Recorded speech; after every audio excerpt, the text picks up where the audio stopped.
नमस्कार, प्रभात क्लासेस के digital platform में आप सभी का स्वागत है। प्यारे विद्यार्थियों, आज हम कक्षा 10वीं के संस्कृत विषय का पाठ 3 शिशु लालनम पढ़ेंगे। तो आइए जानते हैं इस पाठ के बारे में। पाठ का जो हमारा शीर्षक है वो है शिशु लालनम। शिशु लालनम, शिशु का अर्थ होता है बच्चा अर्थात बालक, और लालनम का अर्थ होता है लाड प्यार। शिशु से जो लाड प्यार किया जाता है उसका वर्णन इस पाठ में बताया गया है। भगवान राम अपने 2 बच्चों से बातचीत करते हैं, लव और कुश से, और लव और कुश को इस बात का पता नहीं है कि वो हमारे पिताजी हैं, और वो क्या करते हैं, उनके प्रति लालन यानी लाड प्यार दिखाते हैं। वो क्या करते हैं, आसन के ऊपर बैठे हुए हैं और उन बच्चों को पता नहीं है कि ये हमारे पिता है। आसन के ऊपर बैठे हैं और बैठे बैठे आसन पर कह रहे हैं कि आओ आप हमारी गोदी में या फिर इस आसन में बैठ जाओ। तो बच्चे क्या करते हैं, आसन में बैठने के लिए मना कर देते हैं। तो फिर क्या करते हैं, भगवान जो राम है वो कहते हैं कि ठीक है, यदि आप आसन पर नहीं बैठ रहे हैं तो मेरी गोदी में बैठ जाइए। तो फिर कहते हैं कि नहीं, ये राजा का आसन है, यहाँ पर भी बैठना उचित नहीं है। तो इस तरह का वृतांत है इस नाटक के अंदर बताया गया है। ये जो नाटक है दिंगनाग नाम के कोई लेखक है, उनके द्वारा कुंदमाला एक बहुत ही प्रसिद्ध संस्कृत का ग्रंथ है, उसके 5वें अंक से ये लिया गया है। 5वें अंक से ये जो नाटक है शिशु लालनम लिया गया है। तो पढ़ते हैं इस पाठ के बारे में, आइए शुरुआत करते हैं। तो इसका जो शीर्षक होगा शिशु लालनम, अर्थात शिशु का या बालक का, बच्चे का जो लाड प्यार जो किया जाता है उसका वर्णन यहाँ पर किया गया। तो पाठ का जो शीर्षक है शिशु लालनम, अर्थात बच्चे से लाड प्यार करना या बच्चे का लाड प्यार या फिर बच्चे का लालन। आगे देखेंगे, प्रस्तुतः पाठः कुंदमाला इति नामनो। प्रस्तुत पाठ कुंदमाला इस नाम के दिंगनाग विरचितस्य, दिंगनाग द्वारा विरचित संस्कृतस्य, संस्कृत के प्रसिद्ध नाटक ग्रंथस्य, प्रसिद्ध नाटक ग्रंथ के 5म अंकात, 5वें अंक से संपादनम कृत्वा संकलितो अस्ति, 5वें अंक से संपादित करके लिया गया है। तो इसका अनुवाद होगा कि प्रस्तुत पाठ कुंदमाला इस नाम के संस्कृत के प्रसिद्ध नाटक जो कि दिंगनाग द्वारा विरचित है उसके 5वें अंक से संपादित कर लिया गया है। आगे देखेंगे, अत्र नाटकां से रामः सौ पुत्रौ लव कुशौ सिंहासनम आरोहितुम इच्छति किंतु उभाव अपि सविनयम तव निवार्यते। देखो, अत्र नाटकांश से, इस नाटक के अंश में, अत्र नाटकांश से यानी इस नाटक के अंश में, राम है सौ पुत्र, राम अपने दोनों पुत्रों, कौन कौन थे उनके दोनों पुत्र, लव और कुश, लव कुशौ, लव और कुश को सिंहासनम आरोहितुम इच्छति, अपने सिंहासन पर, जहां जो राजा का आसन होता है वहां पर बिठाना चाहते थे। इच्छति अर्थात चाहते थे। आगे फिर देखेंगे, किंतु उभाव अपि, उभव अपि, उभाव अपि का अर्थ हो गया उभव अपि यानी वो दोनों सविनय, बड़ी विनम्रता के साथ, तम निवार्यता है, उनको मना कर देते हैं। बड़ी विनम्रता के साथ दोनों बालक है वो अपने पिताजी को मना कर देते हैं बैठने के लिए। सिंहासना रूढ़, सिंहासन पर बैठे हुए, राम है उभौ रूप लावण्यम दृष्ट्वा मुग्धः सन सब करोड़े गृहणाति। देखो, जो सिंहासना अवरुद्ध, सिंहासन पर बैठे हुए जो राम थे, उभऊ, उभऊ का अर्थ होता है दोनों के, रूप लावण्य यानी दोनों के रूप को देखकर, अर्थात दोनों की सुंदरता को देख करके। और फिर आगे है मुग्धः सन, मुग्ध का अर्थ होता है वे क्या हो जाते हैं, आकृष्ट हो जाते हैं। और फिर कहे कि सब करोड़े गृहणाति, वो अपनी गोद में उन दोनों बच्चों को क्या करते हैं, अपनी गोद में फिर क्या करते हैं, बैठा लेते हैं। तो आगे देखेंगे, कहे कि पाठे अस्मिन शिशु वात्सल्यस्य मनोहराणि वर्णनम विद्यते। पाठे अस्मिन, इस पाठ में शिशु वात्सल्य से, शिशु का जो वात्सल्य होता है, बच्चों के प्रति जो प्रेम होता है बच्चे के प्रति, उसका मनोहारी, बड़ा ही सुंदर, मनोहारी का अर्थ होता है सुंदर, वर्णनम विद्यते, बड़ा ही सुंदर वर्णन इस पाठ में किया गया है। तो आगे देखते हैं हम, इस पाठ की शुरुआत करते हैं। ये जो नाटक है और नाटक आपको इस तरह से समझना है कि आपके सामने है, नाटक बिल्कुल आपके सामने चल रहा है और उस नाटक को आप सभी देख रहे हैं। जब आप ऐसा समझ करके इसको पढ़ेंगे, बहुत अच्छे से ये पाठ आपको समझ में आएगा और बहुत ही सरल ये पाठ है। हर बार इसमें से कुछ ना कुछ जरूर पूछा जाता है। तो आइए शुरुआत करते हैं इस पाठ की।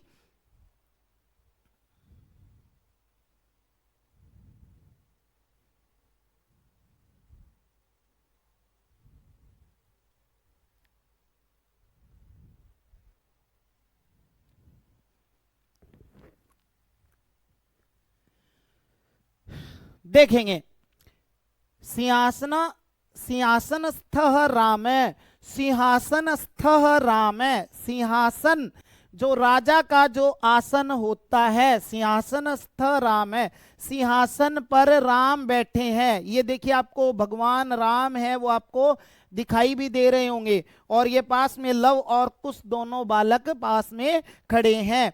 तो सिंहासनस्थ राम है, सिंहासन पर राम बैठे हैं।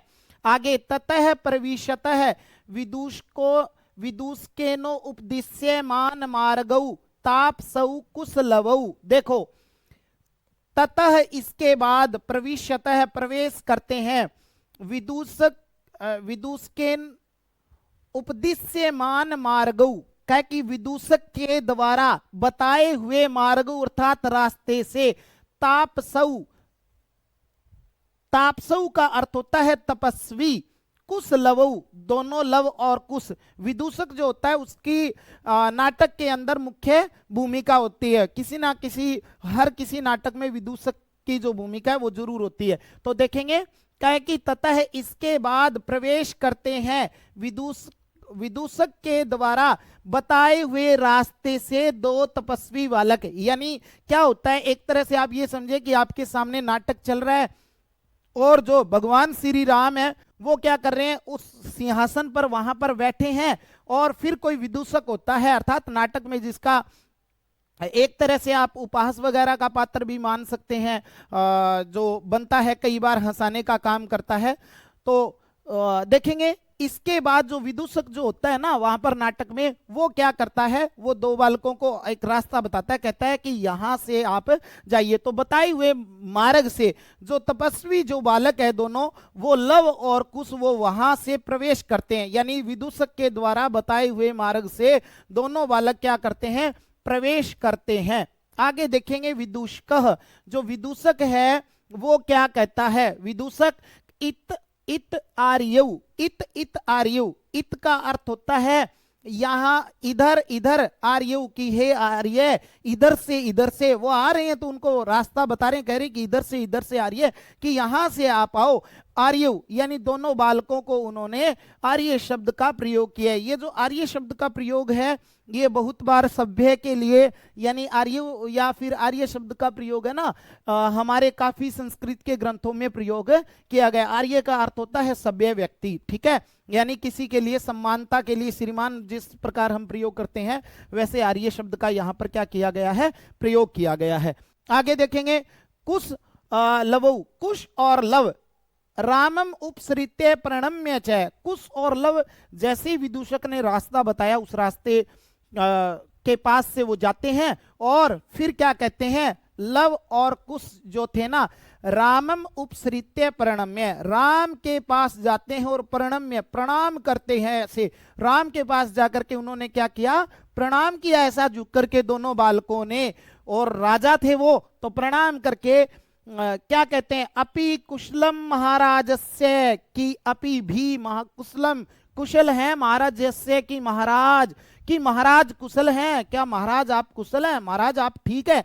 कभी हम किसी के पास जाते हैं, राजा के पास, रिश्तेदार के पास या बड़ों के पास जाते हैं तो कहते हैं कि क्या आप कुशल हैं, तो फिर यहाँ पे कहा है अपि कुशलम महाराजस्य, कि महाराज आप कुशल हैं क्या, अच्छे हैं क्या। फिर राम उनको जवाब देते हुए क्या कहते हैं, देखेंगे, युषम दर्शनात् कुशलम इव, देखो युषम दर्शनात्, तुम दोनों के दर्शन से कुशल ही हूं, कहे कि तुम्हारे दर्शन हो गए दोनों के तो मैं कुशल ही हूं, अर्थात अच्छा हूं।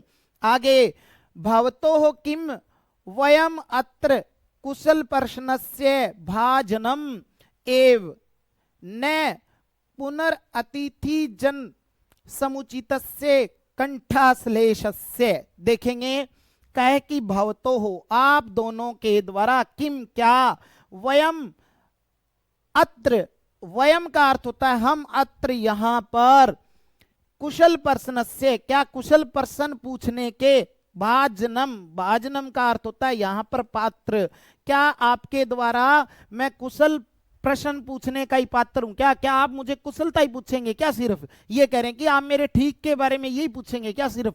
देखो आगे फिर उन्होंने क्या कहा, न पुनरतिथि जन समुचित से कंठाश्लेषस्य का अर्थ होता है गले लगाने का, और इसका अर्थ होता है अतिथि की तरह उचित रूप से गले लगाने का। राम कहते हैं क्या आपके द्वारा हम कुशल प्रश्न पूछने के ही पात्र हैं क्या?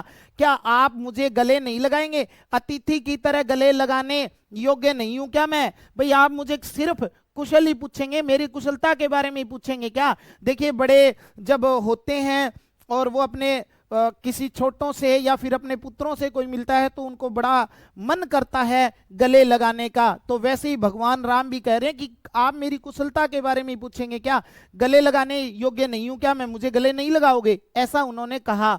फिर प्रिस्वज्य, गले लगा करके उन्होंने फिर क्या किया, उन दोनों बालकों को प्रिस्वज्य गले लगाया। फिर आगे देखेंगे क्या कहा गले लगाने के बाद में, अहो हृदय ग्राही स्पर्श है, अहो, अरे बड़ा आश्चर्य किया गले लगा करके, हृदय ग्राही स्पर्श, आप दोनों का जो स्पर्श है वो हृदय को छूने वाला है। जैसे ही उन दोनों बालकों को ऐसे करके गले लगाया तो ये बात भगवान राम कहते हैं कि आपका जो स्पर्श है, आप दोनों को छूना है, वो क्या है, बड़ा ही हृदय को छू रहा है। यानी आपका जो स्पर्श है वो मेरे हृदय को छू रहा है, यानी बड़ा अच्छा लग रहा है मेरे हृदय को। आगे देखेंगे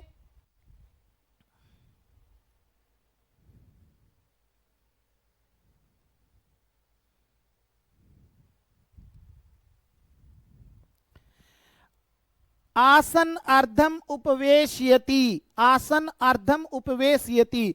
अब गले लगाया, गले लगाने के बाद में राम आधे आसन पर बैठाते हैं। देखो ये जो जिस आसन के ऊपर जिस राजा की कुर्सी पर भगवान राम बैठे हैं वो अब क्या कह रहे हैं, आधे आसन पर बैठाने का दोनों बालकों को क्या कर रहे हैं, प्रयास कर रहे हैं।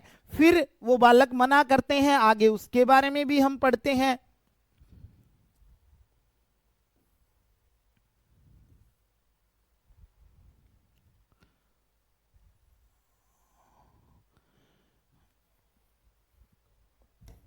देखेंगे आगे दोनों बालक उभौ राजासनम खलव एतत न युक्तम अध्यासितुम।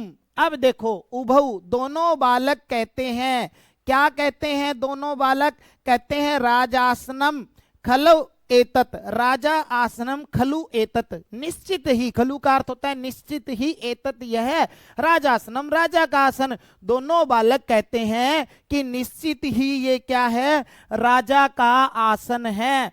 फिर क्या कहते हैं, न युक्तम अध्यासितुम, न युक्तम अध्यासितुम का अर्थ होता है कि इस पर जो बैठना है ना वो क्या नहीं है, उचित नहीं है। कहे कि बैठना, यहां पर बैठना, न युक्तम अध्यासितुम, अध्यासितुम का अर्थ होता है बैठना, युक्तम ठीक नहीं है।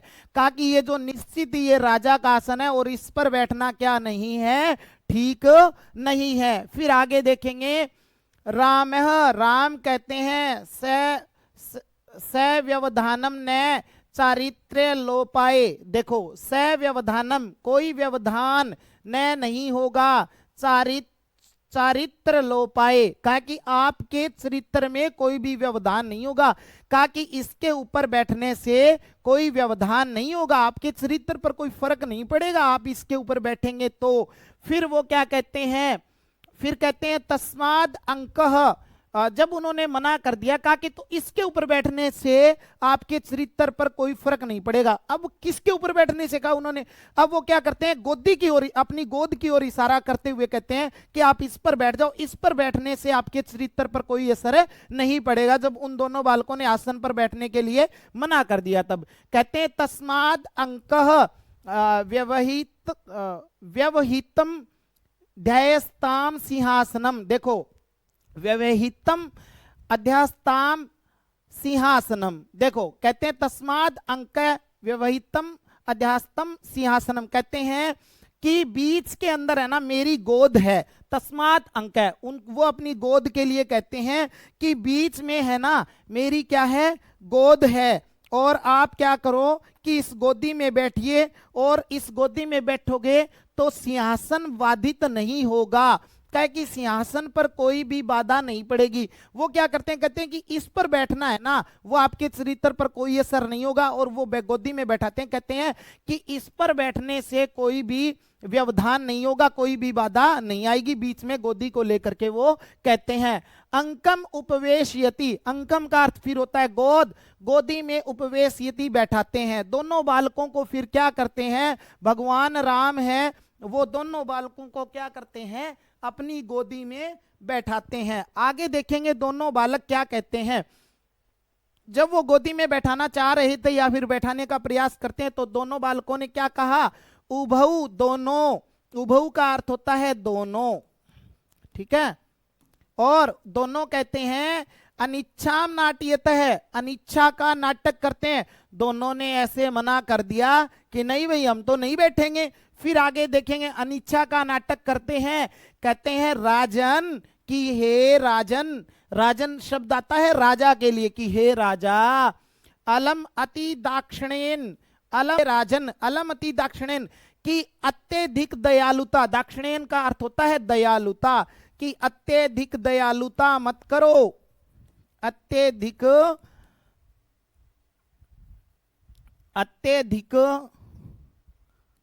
दयालुता मत करो, दयालुता मत कीजिए या मत करो।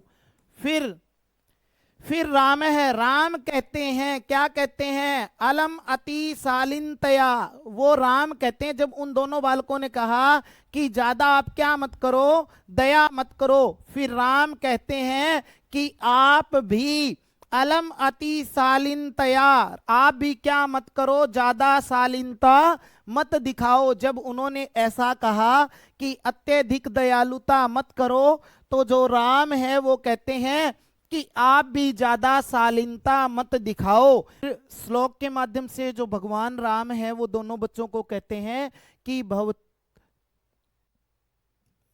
भवती शिशु जनो वयो अनुरोधात गुण महताम अपि लालनीय एव व्रजति हीम करो अपि बाल भावात पशुपति मस्तक केतक छदत्वम। अब देखो क्या कि भवती होते हैं शिशु जनों, बच्चे लोग या फिर बच्चे, वयो अनुरोधात कम उम्र के कारण, गुण महताम अपि गुणवान लोगों के लिए भी लालनीय एव लाड करने योग्य। कहा है कि जो बच्चे होते हैं वो कम उम्र के कारण गुणवान लोगों के लिए भी लाड करने योग्य होते हैं। आगे फिर है व्रजति हीम करो अपि बाल भावात पशुपति मस्तक केतक छदत्वम। कहे कि व्रजति सुशोभित तो होता है, हीम करो अपि चंद्रमा भी, हीम करे शब्द है चंद्रमा के लिए, बाल भावात बचपन के कारण, पशुपति मस्तक, पशुपति का अर्थ होता है भगवान शिव के माथे पर, केतक का अर्थ होता है केतकी का जो फूल होता है ना उसको कहते हैं, यानी केवड़े का फूल, तो हम वह, तो कहे कि व्रजति हीम करो अपि बाल भावात पशुपति, फिर आगे है मस्तक केतक छदत्वम। अब इसका अर्थ होगा यहाँ पर, ऊपर वाले का तो था कि जो बच्चे जो होते हैं कम उम्र के कारण अत्यधिक गुणवान लोगों के लिए भी लाड करने योग्य होते हैं, उसी प्रकार आगे फिर उन्होंने बताया कि जो चंद्रमा है ना वो भी बाल भाव के कारण शिवजी के माथे पर केतकी यानी केवड़े के फूलों से निर्मित जो आभूषणों की तरह ना सुशोभित होता है, यानी केवड़े के फूलों से निर्मित जो आभूषण होते हैं ना वो किसी व्यक्ति के शरीर पर सुशोभित होते हैं, वैसे चंद्रमा भी बाल भाव के कारण है ना शिव जी के माथे पर सुशोभित होता है। जिस तरह से केतकी अर्थात केवड़े के फूल सुंदरता देते हैं, उसकी भांति ही उसकी तरह ही जो चंद्रमा है वो भी क्या है, शिव जी के माथे पर सुशोभित होता है। किस कारण से? बाल भाव के कारण, यानी छोटा होने के कारण ही उनके माथे के ऊपर चंद्रमा है वो सुशोभित होता है। कहने का भाव ये है कि अत्यधिक गुणवान लोगों के लिए भी बच्चे लाड करने योग्य होते हैं, और बाल भाव के कारण ही चंद्रमा क्या है, भगवान शिव जी के माथे के ऊपर विराजमान है। अब आगे देखते हैं, आगे फिर राम कहते हैं कि एस भवतहु सौंदर्य अवलोक जनितेन कौतूहलेन पृछामि। फिर कहते हैं क्षत्रिय कुल पितामहु सूर्य चंद्रयो को वा भवतोर वंशस्य करता। फिर आगे क्या कहते हैं, जो राम है वो कहते हैं एसह यह भवतो आपके सौंदर्य अवलोक जनितेन, कहे कि आपकी सुंदरता को देख करके कौतूहलेन कौतूहल के कारण पूछना चाहता हूं, कहे कि आप दोनों की सुंदरता को देख करके मेरे मन में उत्पन्न कौतूहल के कारण मैं पूछना चाहता हूं। कौतूहल वो होता है जैसे कोई बात हम पूछने की इच्छा हो और वो जल्दी से जल्दी हम पूछ लें भाई कैसे ना कैसे, तो उसको बोलते हैं कौतूहल। उत्पन्न कौतूहल के कारण मैं पूछना चाहता हूं। क्या पूछना चाहता हूं? क्षत्रिय कुल पितामह्यो सूर्य चंद्रयो को वा भवतोर वंशस्य करता। अब क्या कहते हैं कि क्षत्रिय कुल पितामह्यो, कहे कि क्षत्रिय कुल पितामह्यो, भाई क्षत्रिय जो कुल है ना, क्षत्रिय कुल के जो पितामह है कौन? सूर्य या फिर चंद्रमा। सूर्य चंद्रयो को वा भवतोर वंशस्य करता, कहे कि क्षत्रिय कुल के जो पितामह है, यानी पिता के भी जो पिता होते हैं ना उसको बोलते हैं पितामह। क्षत्रिय कुल के जो पितामह है सूर्य या चंद्रमा, कौन आपके वंश का करता है, यानी सूर्य और चंद्रमा में से कौन आपके वंश का करता है।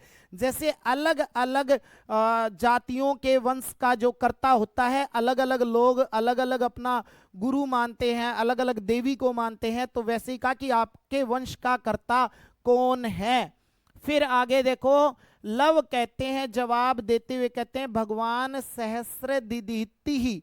सहस्र का अर्थ होता है हजारों, दिदिति का अर्थ होता है किरणों वाले। अब लव जवाब देते हुए कहते हैं कि हजारों किरणों वाले जो सूर्य है वो हमारे वंश के क्या है, करता है। फिर आगे देखो, राम है, राम कहते हैं कथम अस्मत् समाना अभिभजनौ संवृतो, कहा कि कैसे हमारे समान कुल में उत्पन्न है। अर्थात यहां पर यह अर्थ होगा कि आप है ना हमारे समान कुल में कैसे उत्पन्न है।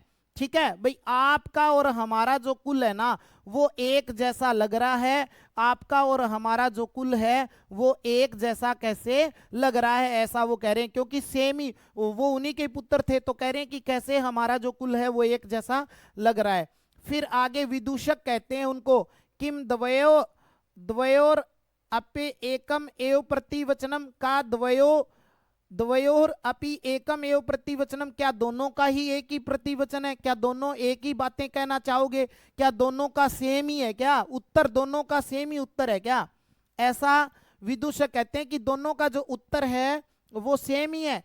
फिर लव जवाब देते हुए कहते हैं भ्रात्रार आवाम सोद्रियो, कहे कि भ्रात्र आवाम सोद्रियो, कहे कि हम दोनों क्या है, सगे भाई हैं। सोद्रियो का अर्थ होता है सगे भाई, भ्रात्रा का अर्थ होता है भाई, हम दोनों क्या है, सगे भाई है। जब विदूषक ने ऐसा कहा कि दोनों का समान ही उत्तर है क्या, तो वो कहते हैं, जो लव है वो कहते हैं कि हम दोनों सगे भाई है, जवाब देते हुए। आगे राम है, राम कहते हैं समरूप है शरीर सन्निवेश।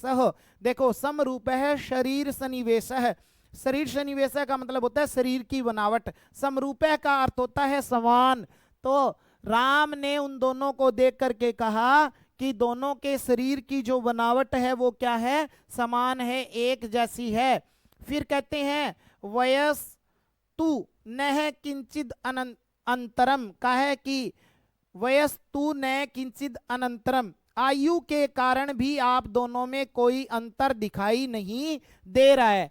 आगे देखो लव है, लव कहते हैं आवाम यमलऊ, आवाम यमलऊ, यमलऊ का अर्थ होता है जुड़वा, यमलऊ का अर्थ होता है जुड़वा, जुड़वा को कहते हैं यमलऊ, ठीक है। जो जुड़वा होते हैं उसको कहते हैं यमलऊ। क्या आप दोनों नहीं, लव कहते हैं कि हम दोनों क्या हैं, जुड़वा हैं। आगे देखो जब ऐसा कहा कि हम दोनों जुड़वा हैं तो राम कहते हैं संप्रति युज्यते, कहा उन्होंने कहा कि हाँ अब ठीक है। किम नाम धेयम, आपका क्या नाम है। फिर लव जवाब देते हुए कहते हैं आर्यस्य वंदनायाम लव इत्यमानम श्रावयामि, कि आर्य की वंदना में अर्थात गुरु के आशीर्वाद से, आर्य की वंदना का अर्थ वो बता रहे हैं। जब पहले देखो पुराने समय में ऐसा होता था कि जब अपना नाम भी बताते थे ना तो गुरु का नाम लेते थे, जिन्होंने रखा था भगवान वाल्मीकि ने ही उनका नाम रखा था, ऐसा इसमें वर्णन भी आएगा, वो कहेंगे भी, ठीक है। कहा कि आर्य की वंदना में अर्थात गुरु की वंदना में लव इत्यमानम श्रावयामि, मैं अपना नाम लव बता रहा हूं। ऐसे हाथ जोड़ करके कहते हैं कि गुरु की वंदना में गुरु को प्रणाम करके मैं मेरा नाम है वो लव बता रहा हूं। आगे कुशम निर्दिश्य, कुश की और निर्दिश्य संकेत दे करके इशारा करके कहा, दोनों पास में तो खड़े ही थे, कुश की और लव ने इशारा किया, कहा आर्यो अपि गुरु चरण वंदनायाम, कहा कि ये आर्य भी, ये भी गुरु चरणों की वंदना में, कहा कि अभी इसका ये अपना नाम और बताएगा। देखो कैसे, कुश कहता है अहम अपि कुश इत्यमानम श्रावयामि, जो कुश है वो कहता है मैं भी अपना नाम है वो कुश सुनाता हूं, यानी मेरा नाम है वो क्या है, कुश है। ऐसा कुश ने कहा कि मेरा नाम है वो क्या है, कुश है। आगे देखो राम कहते हैं अहो अरे उदात रम्य समुदाचारः, कहा कि उदात रम्य बहुत ही रमणीय, बहुत ही अच्छा समुदाचार है, आपका जो व्यवहार है ना वो बड़ा ही अच्छा है, समुदाचार आपका व्यवहार है वो बड़ा ही अच्छा है। आगे किम नाम धेयो भवतोर गुरुहु, कहा कि आपके गुरु का क्या नाम है। दोनों बालकों का व्यवहार देखा तो कहा कि अब आपके गुरु का नाम भी बता दीजिए। किम नाम धेयो भवतोर गुरु, कहा कि आप दोनों के गुरु का क्या नाम है। इस कक्षा के माध्यम से हम इस पाठ को इतना ही पढ़ेंगे। इस नाटक का दूसरा जो भाग है वो नेक्स्ट वीडियो में डाल दिया जाएगा। प्रभात क्लासेज के साथ जुड़े रहने के लिए आप सभी का धन्यवाद। यदि अभी तक आपने हमारे चैनल को सब्सक्राइब नहीं किया है तो जल्दी से सब्सक्राइब करें, बेल आइकन को दबा दीजिए ताकि आपके पास प्रत्येक सूचना समय पर आ सके। धन्यवाद। जय हिंद, जय भारत।